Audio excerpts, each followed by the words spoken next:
Hello, আসসালামু আলাইকুম। সুপ্রিয় ১৮তম শিক্ষক নিবন্ধন পরীক্ষার্থী ভাই ও বোনেরা। আশা করি আপনারা ভালো আছেন।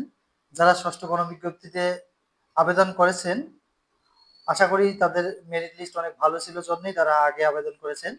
আর যারা এখনো আবেদন করেননি এবং মেরিট লিস্ট নিয়ে বিভ্রান্তিতে রয়েছেন, যার মেরিট একবারে মনে করেন যে আমরা সামাজিক বিজ্ঞান অনুষদ ৩২৯ করে লক্ষ্য করেছি যে ৪৫, ৪৭, ৫২, ৫৪ পাস করাইছে।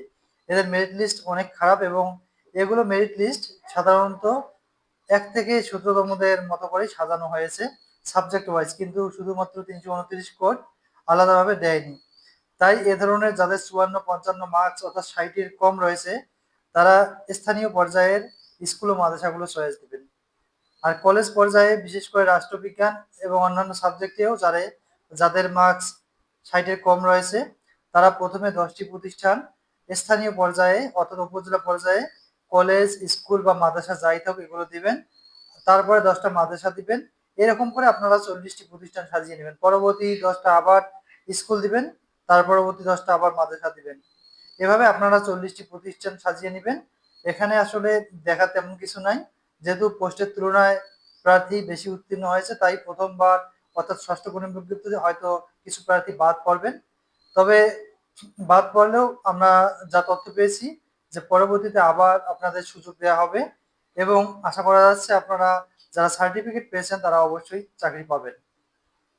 তারপরেও যদি আপনার চাকরিটি খুব জরুরি বা খুবই গুরুত্বপূর্ণ হয়ে থাকে তাহলে আপনারা অনেক একবারে গ্রাম পর্যায়ে মনে করেন সিলেট, সুনামগঞ্জ যেগুলো হাওড় এলাকা, পাহাড়ি এলাকা ওগুলোতেও আপনারা প্রতিষ্ঠানগুলো চয়েস দিতে পারবেন। যাদের চাকরিটি খুবই প্রয়োজন রয়েছে তারা এগুলো প্রতিষ্ঠান চয়েস দিতে পারেন।